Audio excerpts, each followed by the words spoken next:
like my mom got this tradition from her mom. Literally, it's passed down. And then we would all, after we opened our gifts and everything, we would all go to my grandma's house. Oh, trigger warning. No. We would all go to my grandma's house to open up whatever gifts they had. Whoa. Oh, It's okay. yeah. It's okay, Mia. Right. Girl, move over. Oh, hey. You can sit with us. Merry Christmas! Feliz Navidad! Well, hey guys, welcome back to Skin Society. In today's episode, we are talking about our favorite holiday traditions. Yes, and how we incorporate them into our business. Yes, so it's very important. Like during the holidays, we know that things die down and it gets slow, and this is the most important time where we gain client retention. So let's jump into our holiday traditions. You want to start, Mia? Sure. So how deep we jumping in? We talking about traditions with the office or just family traditions and everything? I think we're gonna incorporate both a little bit. Yeah. In a nutshell, I gotta be Yeah. clear. Okay, so from the time I was young, we always, like, my mom, first of all, we believed in Santa. My mom did a very, very good job at making us believe that Santa Claus was real. So when we wake up, my mom would put all the presents under the tree on Christmas Eve, once we go to bed on Christmas Eve. So when we woke up that morning, we woke up like, pinch me in my dream. Yeah. Run down the stairs. And then you see all the presents, and my mom was separated by, like, each kid. So, like, this would be my section, this would be my sister, you know, Jeannie, I'm one of five. Maria. Yeah, it's a bunch of us. I'm one of five. So she would just separate all of our gifts, and we would just run and just go so crazy. We would wake her up in the morning like, Mom, wake up, it's Christmas. Santa, she'd be like, I'll be down in a minute. She would even like go as far as bite the cookie. We would sit out cookies and milk for him. We would bake cookies. Like, it was very like traditional American cheesy Christmas, but I love it, and it's my favorite holiday. Same. It is my favorite holiday and too. I feel like my mom got this tradition from her mom. Literally, it's passed down, and then we would all, after we opened our gifts and everything, we would all go to my grandma's house. Oh, trigger warning. No. We would all go to my grandma's house to open up whatever gifts they had. Whoa. Oh, It's okay. yeah. It's okay, Mia. Right. We would go to my grandma's house to open up whatever gifts she had for us and her siblings. Oh, me. So sorry. Christmas time is really hard, guys. Yeah, like, because a lot of us have traditions, but also a lot of our traditions trigger, Change. emotional change for us. So a lot of times it makes us reminisce and realize that somebody that we once loved is no longer a part of our family dynamic. So it's really hard. But, and speaking of family traditions, like a lot of times we have to like create new traditions. Yeah. And that's what we're doing now. Yeah. So we... Go ahead. You want to cry too? Yeah, because it's like waterworks. Hold on. Yeah. But it's like, it's think of your grandmom as always being there, and the new traditions you create, you're living on her legacy at this time. So, you're able to speak so boastfully and joyful about how your mom did things and how she learned from her mom. Right. So when you and, Tab finally have little babies, this is going to be your new normal of having those traditions, and your grandmom's always watching over you guys. So just keep in mind that she will always, come here, girl. Yeah. is this your first? This is my second one without her, but it's like, it's so crazy because it's like we're trying to figure out what we're doing, and everybody has like become accustomed to doing their own thing, and that we're losing the tradition. Like my family is literally losing the tradition right now. So you know what I do? I will it back in. Like when my That's family, what I've been trying to do. When my, I have a big family as well, and one thing I always say, like, we're dressing up for Christmas, we're having Christmas dinner, and now we have incorporated everybody wearing Christmas pajamas. Like, it would mean so much, I think, to my grandmom that we keep the traditions together, and my family has become so divided. But the one thing I do say that, like, your siblings and my siblings, we're so close knit that at least I can count on my siblings and my one cousin to be there. Yeah. And everybody and my one cousin. I don't claim all of them. Yeah. But I really count on those people to be there, and that matters the most with our holiday traditions. Yeah. So we were like, to clean it up, we would go to her house and she would give us all of our gifts. So it was like we had 2 Christmases. We woke up with all of the gifts and presents, and my mom would cook. We would eat like just a little bit, and then she would bring whatever she was bringing to my grandma's house, and then we would go through the whole like process. Oh my gosh! But we would literally we would give, like, I got like 20 cousins. I would buy 20 gifts. I remember like going to, like, it wasn't like Five Below. It was like a little cheaper store was, buying them little Dollar Tree ornament for my cousins because it was like from my own pocket, my allowance. Yeah. And it was just nice though. It's very different now. I think as we get older, traditions kind of die out. It's just water on there. Sorry. Right here. Yeah. Thank you. But old traditions don't die out in the heart, though. Right. And that's the most important thing. Like, you have these memories and you have your grandma's legacy to carry on. Like, don't ever think that it dies out. You just reinventing them. Yeah. We remixing them. Yeah. So it's hard, but Yeah. Christmas is also her favorite holiday. Yeah. So it makes me, like, when I go to my house, I still feel like I'm in her presence. But I don't want to go too far down that rabbit hole because we be in here bawling. Yeah. So I'll be sobbing, but She's definitely there. Yeah. Definitely there. so it's so that was pretty much the tradition, and then so what about y'all? My family traditions, I don't know, at my house, Santa Claus gives champagne. Oh, that's right. Because Daddy Warbucks sponsors a very good Christmas. So, no, my kids don't believe in Christmas because my husband lets them know, like, I work very hard to provide you guys this lifestyle that you have. So they know who Santa Claus is. And this is why my kids come out this obnoxious Christmas list. But in our household, is only 2 gifts allowed. Mm-hmm. You can pick anything that you want, but you're only allowed to get 2 things because my kids get so much throughout the year that they don't need it. So we're like very like honing on what do you really want? Yeah. And of course I pick up like little BS along the way, but our family 2 big ticket items. Yeah, 2 big ticket items, but our Christmas traditions is keeping family there, like just making sure that we're all as one. My family comes over for Christmas dinner, and we just celebrate Christmas as a family, and that's very, very important to me because me too. You know, you don't get this time back with your family, and you don't. If you let it go by the wayside, you look up and be like, we're like 5 Christmases away, and we haven't spent one holiday with each other. Yeah, and then COVID made it really hard for us to celebrate. Well, we were still with each other, so I was like, because we all lived like when I lived in the city, we all lived right around the corner from each other, so it was like. We still was there, like, listen, you ain't got COVID, I ain't got COVID, so let's just, do our thing. Yeah. What about you, Maria? We actually celebrate Christmas Eve. We always have, typically our family gets together Christmas Eve, we'll have dinner, and we'll stay all the way up until Christmas. My nieces are pretty much the only, like, all the little kids now in our family. I don't think any of them believe in Santa Claus. Okay. For us, we had a lot in Puerto Rico. I grew up in Puerto Rico, and the traditions there start at the beginning of November, and they don't end until like January. Oh, wow. Because we celebrate something called Three Kings Day. Yeah. And that happens in January. And I was telling actually Mia earlier, it's pretty cool because we do celebrate Santa Claus, but we also celebrate Three Kings Day. So instead of putting milk and cookies for Santa Claus, we put grass and water for the camels. Oh, wow. And we still get gifts. Yeah. So it runs through, most of my family is in Puerto Rico, and the family that I do have here live in North Philly. We're not really close to them. Yeah. The family that I do have here, I could probably count in 2 hands. So we do try to definitely make it a point to be together for the holidays, even if it is just one night. Yeah. And typically on Christmas Day, I'll go hang out with my nieces, and we'll have Christmas breakfast and just, build gingerbread houses or whatever it may be.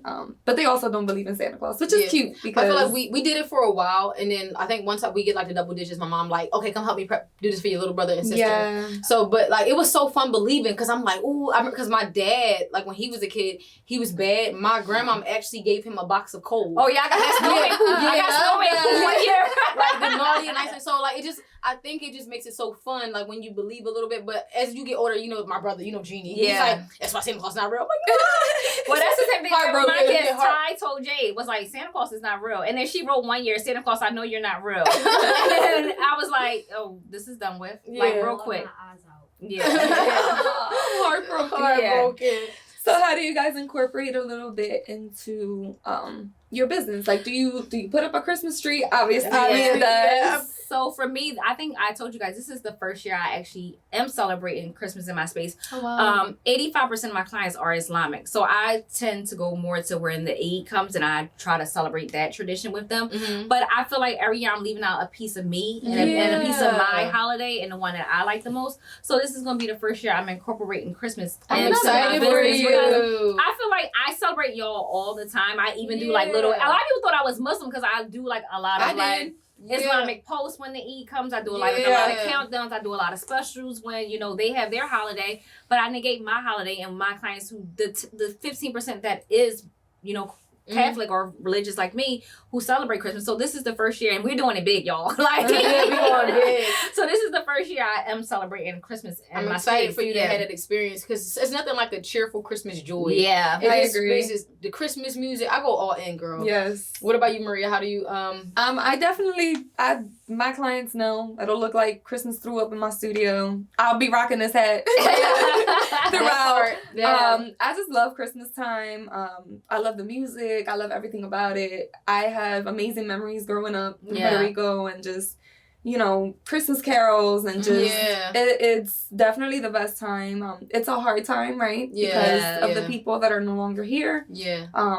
But honestly, it just every year it gets a little bit easier. Yeah. You know, I don't think you ever get used to it, but it definitely becomes just, I guess, the norm, right? Yeah.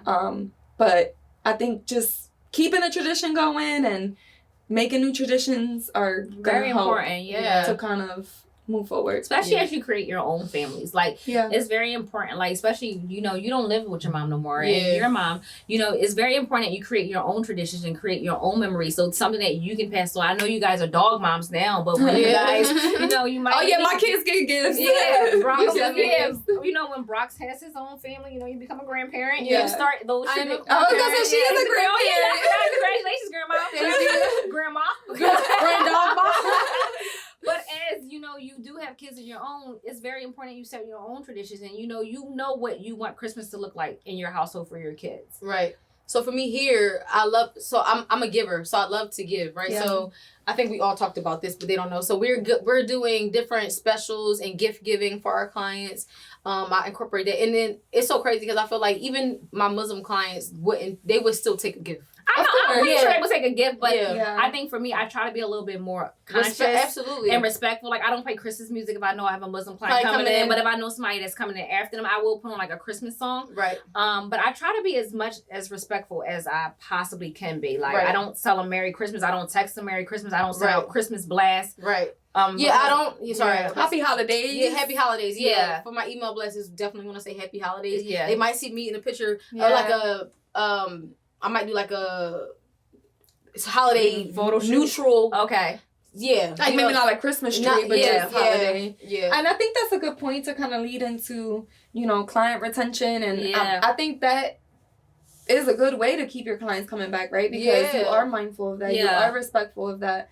And that's important because that means that they feel safe when they come see you. They don't feel judged or they don't feel like they're trying to be someone they're not. You know? It's very important that you know who your clients are. I tell people this all the time. Like, I have learned from being in the medical field for so long. You got to know your client's name. You got to know if your clients have kids. Just as much as you know about their skin, their personal life affects how their skin behaves and reacts. So when it comes to your clients, it's very important to retain those clients and have them booking every month. They need to feel safe.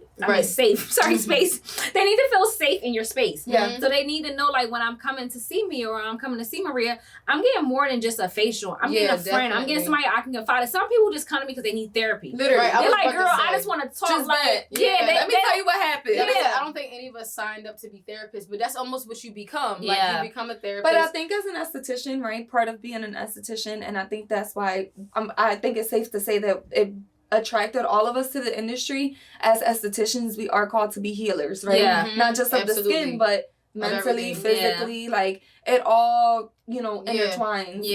So like I was saying, none of us signed. Like, I thought that when I got into it, I definitely didn't think I was gonna be a therapist. But like, I actually enjoy when people be like, oh my God, I'm so happy that we were able to talk. Like, I was like, wow.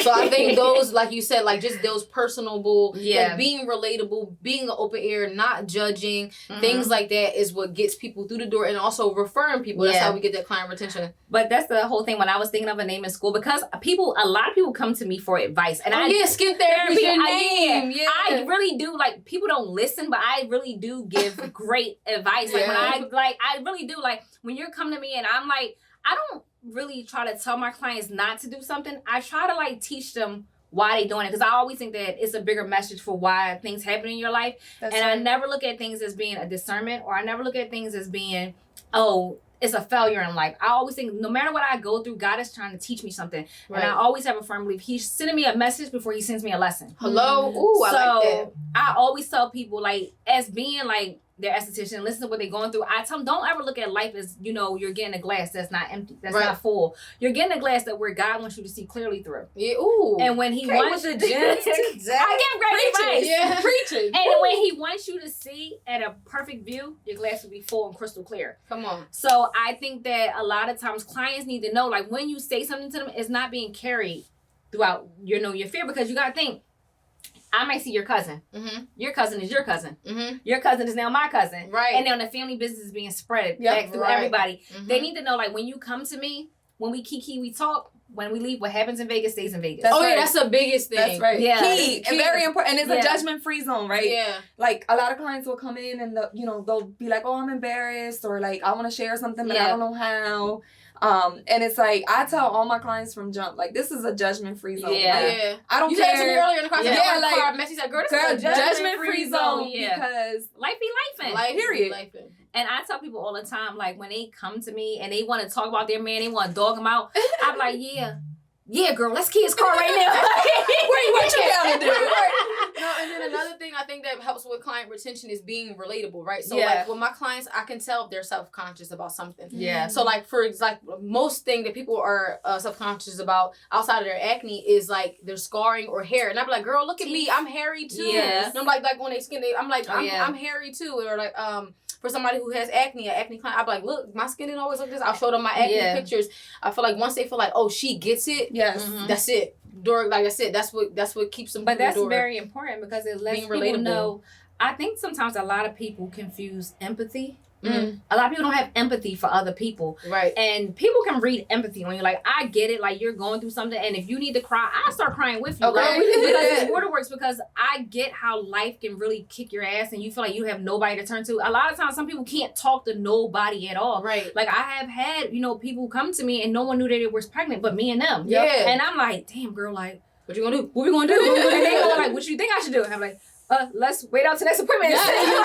Like whatever you decide. Whatever you decide, you rock and I'm rolling. And I think for a lot of people, they need that safe space. They do. And that's why they come to us. Yep. So I had a person reach out to me, and she's not even a client because she never booked, but she reached out to me and she said, hey, I'm gonna message you from another page, but it's me. My name is X, I get that a lot. right? When they show their pictures of their face. So look, then she wrote me from this fake page, and she's like, hey, this is me. My boyfriend is logged into that other account, so I didn't want to. Oh yeah. And then she showed me. She said he's never seen her without makeup. Mm. So it's just like people, like, you got to be able to relate to that. Not saying that we've ever been that insecure or had to wear that much makeup, but I'm pretty sure. When I first started dating my boyfriend, he never saw me without something, right? Yeah, I was gonna say, not saying that ours is to that extent where we waking up at 7:00 going to Beyond Call of Duty to put on makeup, but I think that we all can relate to having some type of insecurity. So to let I try to let my clients know that, hey, I'm human too. Like they might be, oh girl, you look good. I'm like, nah, like my fucking stomach or whatever. I try to remind them that we're our worst critic. Yeah, we're our worst critic, and I would tell them like, oh, this spot, I hate it. I'm like, girl, that is nothing. Yeah. And I'm like, look at what my skin was like. But I think that it's just a matter of, like you said, just making them feel comfortable, being in that safe space. Yeah. And then also knowing that what you say here, don't leave this room. I'm like, girl, I forget. What you said? What were you talking about, girl? I forgot. Yeah. I have like a large range of clients as well, like as far as like career. So some stuff that they shouldn't be telling people, they might be coming in here and saying, it's building trust. Building trust. Like, trust goes beyond the treatment room. Trust goes beyond me touching your face. Like, sometimes people, they just need somebody that they can really trust, because people do be going through a lot of shit out here. And the one thing I don't get, and I will never understand, is like, how do you see the signs that somebody's going through something? Yeah, you can tell. You can tell, like, very much. And I think this is why a lot of suicide wind up happening, because the people that's close to you don't get that you're going through something. And I tell people all the time, I'm a busy person. I can't pick up the phone with you every day, but might not check in. You may see my life looking good on Instagram. That don't mean I'm dying on the inside. Right. And sometimes you gotta pick up the phone and call somebody and let them know, like, yo, dog, like, are you good? I ain't hear from you. Yeah. Right. And don't take it as if you're not hearing from me or we're not communicating. So that means it's static or I be be really going through stuff, and it's not like, oh, your life is just so perfect. What could you possibly be going through? Like, I hate that people think that. I hate that people think that, and I be like, yo, like, I got 2 kids. I got a kid in college I worry about every freaking day. My anxiety is through the roof. I got a kid that's sick some days, that's not sick some days. I don't talk about my personal life a lot because people automatically judge you. And some people, ha. Right. You get what I'm saying? They want that. Yeah. It's like, oh, she got all this stuff going for herself. She needs a little distress in her life. Yeah, that's crazy. And I feel like when it comes to your clients, you got to know the signs and pick up on. If you seen, Susan 2 months ago, and Susan was happy and jittery and, like this up bubbly person, and then when she come back in, something's a little and off. I also think, like, we do get to a point where we see so many people that you might get a client who might, make an impact, and they only come once. Yeah. So what I like to do during checkout is I'll note on their account, like as I'm checking them out, if they say something that's like a milestone, right? Like, oh, I'm ready to have a baby. Yeah. We're going to start trying. Then I'll write that down, because the next time they come, we are human, and we see so many people you might not remember, but those key points is what's going to keep people coming back, because when they come in, it's like, hey girl, how's it going? Like, have you been successful? And even creating those relationships, like, we go through these things with our clients, right? Like, I have clients who, hey girl, I'm trying to get pregnant, and then they text me like, hey girl, I'm pregnant. And it's like, oh my God, like, when you get the baby picture. Yes. I carry pregnancy tests. I be getting them from the Dollar Tree, but I be having pregnancy tests here, because they be like, wait, girl, I ain't gonna lie, I don't know. I gotta. I'm like, wait, like, we need to know before I do this treatment, do this pregnancy test. But I've had like 5 women pregnant on my table. Like, I'm the first person that they told. Oh wow. You're like, girl, I ain't telling nobody. And you just create these, like, you literally like live life with your client. Yeah, right? You like, literally be life with engagement, marriage, kids, divorce, all types of things. Taking care of their parents, like death, loss, which is huge, right? You see high and you see lows. Yeah. And I think just being personable, like we talking about, I think that's what keeps... And transparent. Like, I think a lot of people are afraid to be transparent. Yeah. Which, I'm not saying I'm glad you cried, right, at the beginning of the but episode. It shows vulnerability. But I'm very happy that, we came to that moment, because it shows that we are human, right? And there are things that happens in our life that we may not come out and say, hey, I lost X, Y, and Z, or this is affecting me, right? Yeah. But it does happen, and especially with grief. Like, this is something that I home in on. Even with people around me, I feel like grief is really hard, because while to us it may seem so new, right? We think that the outside world is kind of like, oh, well, that's old. Like, get over it. Like, when that happened, right? Oh, 6 years ago? Like, and they forget, but we don't. Yeah. So it's important to kind of just be transparent with our clients and let them know, like, shit don't get easy. It don't. No. Like, this, my grandma, I lost my grandma 3 days after my 30th birthday. Oh, wow. Yeah, so, and then right after, my birthday's in January, so right after Christmas, and then it was during COVID, so that she was in the hospital, they wouldn't let us go see her. So it was a very, very hard time for me, and then this is her holiday, you know what I'm saying? So that's the reason why I love the tree. It's the reason why I got Christmas pajamas. All of that stems from her. So I don't think that it's she's the first person that I lost, like, that this close to me. So I don't think that, like, with this loss, I learned how to help people that are grieving, because I used to be like, oh, I'm sending prayers for you, and I'll pray or whatever. But the reality is, there's nothing you can say. There's nothing you can do. It's like time don't heal all wounds. They make it easier, but that is a hole in my heart that will never be filled. Yeah, I lost my grandparents when I was really young, so I be jealous of people when they be like, oh, I'm gonna go see my grandma, or I'm gonna go see my grandpa. And I was like, I lost my grandparents when I was 8 and 9, so I don't remember. I remember, like, Christmases when I was a kid, but as you get old, you lose certain core memories. So I don't really remember anything. So when people talk about, oh, I'm going to see my grandma, I get low-key jealous. Like, if y'all want to know what I'm jealous about, I'm jealous of people who still have, like, their favorite auntie or their favorite uncle, or have their grandma or their grandpa, because I don't have that. I haven't been to my grandma's house since I was 8, and I'm 38. I'm about to be 38. 30 years. I have not had grandparents, and it's like, y'all get that. Y'all have that. Right. And I never experienced that. Yeah, that's crazy. My journey in life is different than everybody else. That's why it's so big to have these memories with my cousin and my sisters and my mom and my dad and my brother and our kids, because we have a big family, and that's why it's important to keep the tradition going, because my mom, she hasn't had parents in a very long time. That's crazy. And you know why it's hard? To go. It doesn't get easy. Throughout life without parents is hard. Yeah. Like, there's a lot of things, especially when you get older, there's a lot of things that you kind of like, I feel like when you lose people very young, you don't understand life, right? Yeah. Like, there's so many things that I look back on in my life, and I'm just like, wow, like, I wish I understood, Yeah. Anyway, I'm not going to get into it, because then I'm really ball out, and I don't. But it's a very sensitive topic, right? Yeah. Because, like, you don't have grandparents, you don't have parents, or whatever it may be. The little bit of family that you do have around you, you try to, like, grasp onto, and even friends. Like friendships become family, right? That's why your clients become family. And that's why at this big age, like I was telling my cousin earlier, like at this age I value relationships so much because I think I understand now what like loss is, and it's like even to lose a friend, or a friend or a family member, not to death, but just to lose the relationship. It's like divorce of a girlfriend is hard. Divorce of a girlfriend is like worse than a man. It's like I don't want to do that, so I'm very selective of who I let into my world because letting people go is hard and it hurts. Y'all know with me, I don't trust a soul. I'm like, oh, we know. Okay, let's start it on that. So it's very hard for people to enter my world. Like literally, trust is a very big thing for me because I'm very cutthroat with my friendships. Like I'm a great friend. If you need me, I'm there. If you need the shoes off my feet so you can walk, if you need somebody to come to you to jump your man, I'm there. But jumping up the man for me. But at the same time, I'm very cutthroat with my friends because it's like I wouldn't do you like that. And if you already know how I am as a friend and you do me like that, it's no coming back. I never let a snake bite me twice. Yeah. Ooh. So once you do something to me, we're done. I don't forgive. Yeah. And it's the reason why I don't forgive. What Jeezy said, I forgive, but I don't forget. I ain't Jeezy. I don't forget and I don't forgive. Like you cut me, bitch, your ass is grass and I'm a your ass is grass. Yeah.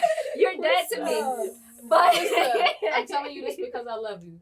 You have to learn to forgive. No. Listen to me. I ain't Jesus. No. You don't gotta be Jesus. No, but listen to me.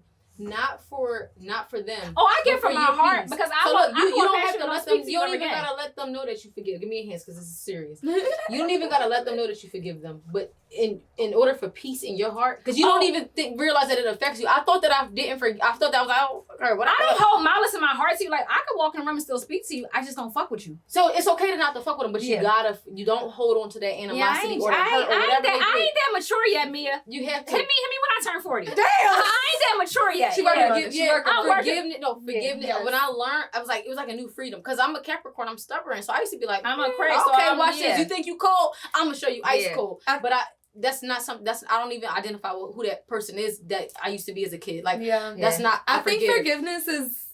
I wouldn't say like I've learned to forgive people, right? But I think I've learned to understand people, right? Like I feel like everyone reacts to things according to what they're going through in their life in the moment, right? Mm-hmm. So like I try not to.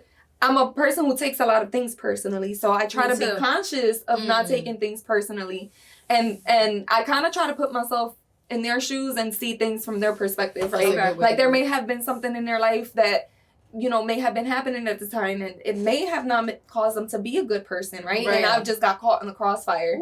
But I've always had this mentality of like, I don't care what people do to me. I refuse to change who I am. Like I'll continue to be the nice person. Like my boyfriend yells at me all the time, you too nice, you too nice. And it's like, sometimes it bites me in the ass. And I do tell myself like, that wouldn't have happened to me if I was so nice. But at the same time, I'm just like... But you can't let nobody harden who you are. At all. And I refuse. Like, I don't care what hits me in life.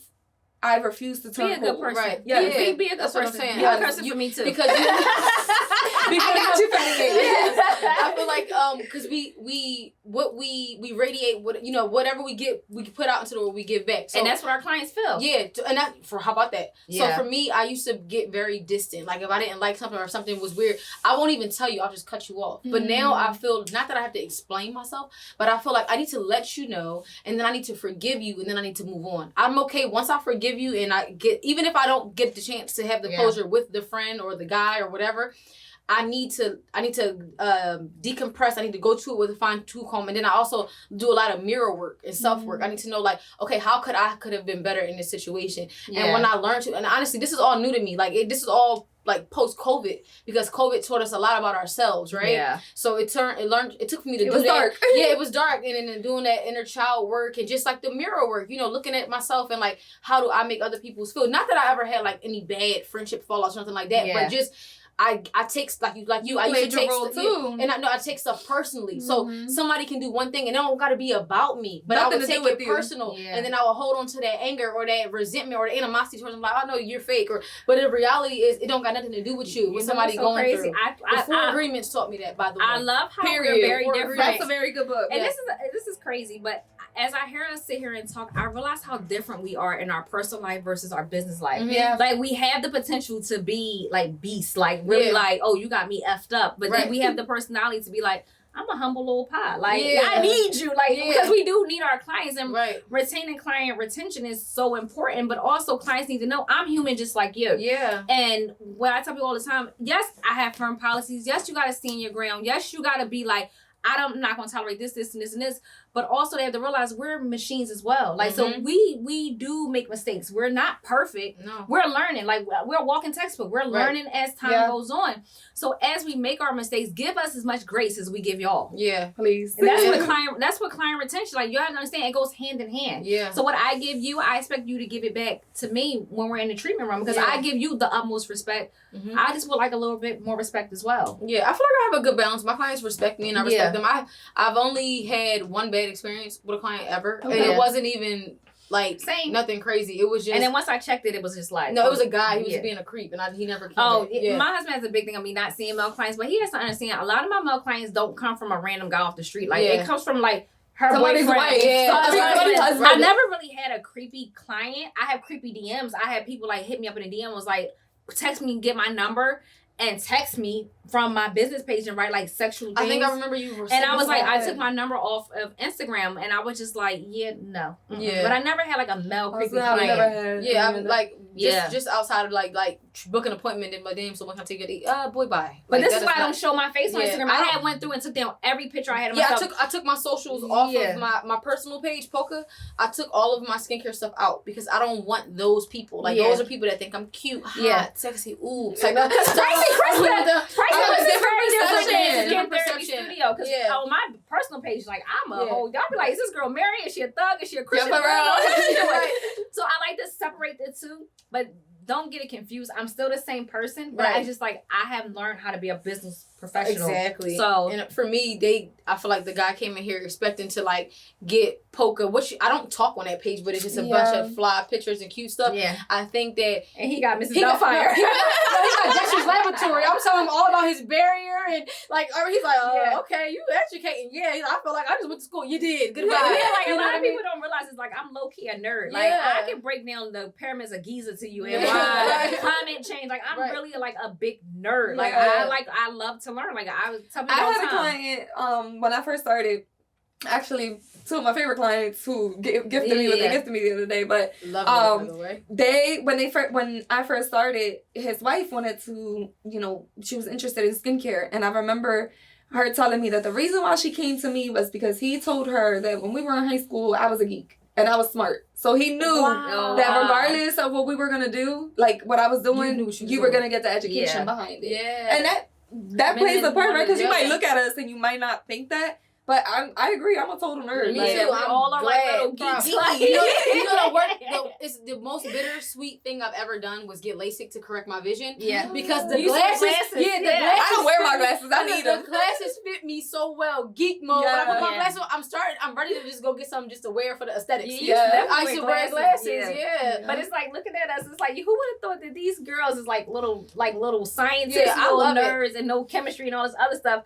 But it really plays a point into like how our holiday traditions, because the New Year's coming up, and this is how we gain client retention. Like just being ourselves. Like we hope that one thing you guys learn or take from this podcast that we're authentic. Yeah. Some days we may be bickering with each other. Some days we may be crying with each other. Krista bought me a Snickers too. I was like, peace offering. Here's a peace offering but the thing is, we're friends, and like I get it. Like my personality clashes with your personality. Maria's just like, I don't know. It's not even that it clashes. It's just like we're two very business oriented people and strong opinion, and then we known each other for decades. So it's like we're comfortable. Like Krista, shut up. I'll be on the side. Like no, Krista.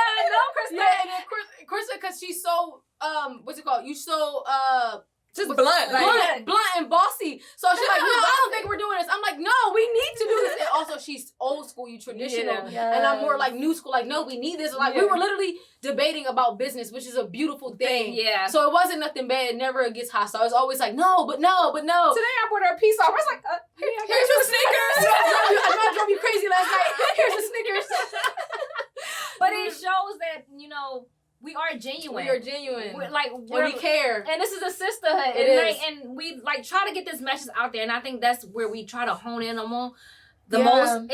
Is no competition here. It's community. It's sisterhood. It's love. Growing. There's growth. Yeah, it's growth. Like you know, we are who we are, but we love each other. We love each other. And we want other people to feel the same love that we have to give. So I hope that during this holiday season, you guys like really hone on what your traditions is. Yep. And then as you prepare yourself for the new year and your new clients and your new journey, just try to elevate your business and who you are as a person. And then just take a little bit of what we have to say. Even if y'all have opinions for us to do, because, you know, sometimes we don't have it all together. And we're welcome to hearing what people have to say. Yeah. But, you know, it's I would say it's all love, but also don't forget to love on yourself too. Give yourself grace, love on yourself, and just this is. I feel like the holiday time is all about love and coming together. So this is probably the last podcast for the end of 2023. Oh, yes. So with Feliz Navidad. Feliz Navidad. Merry Happy Christmas. New Year. Happy New Year. And don't forget, we leveling up next year. So put y'all big boots on because we about to go skiing. Yes. And we'll be having events. Our very first event will be in 2024. So definitely look out for that. Yes. We will be kind of putting a poll on Instagram. So definitely make sure, or even YouTube, like if you guys have an idea of an event that you guys would like to be a part of, let us know. We do have some ideas as far as events. Because we are building a community. So. Yeah, so those are definitely going to start coming out in 2024. So definitely, you know, be on the lookout for those. For that. Yeah. What else are we don't forget. Our giveaway. We're doing a giveaway. By the time this come out, the giveaway probably done. Right, but we are going to be doing a giveaway. Yeah. So that'll be part of this. Yeah. And what was I about to say? Don't forget, you can sit with us. We love you guys. Happy holidays. Thank you. See you in 2024. See you in 2024. I want to miss you guys. 2024. That sounds so far.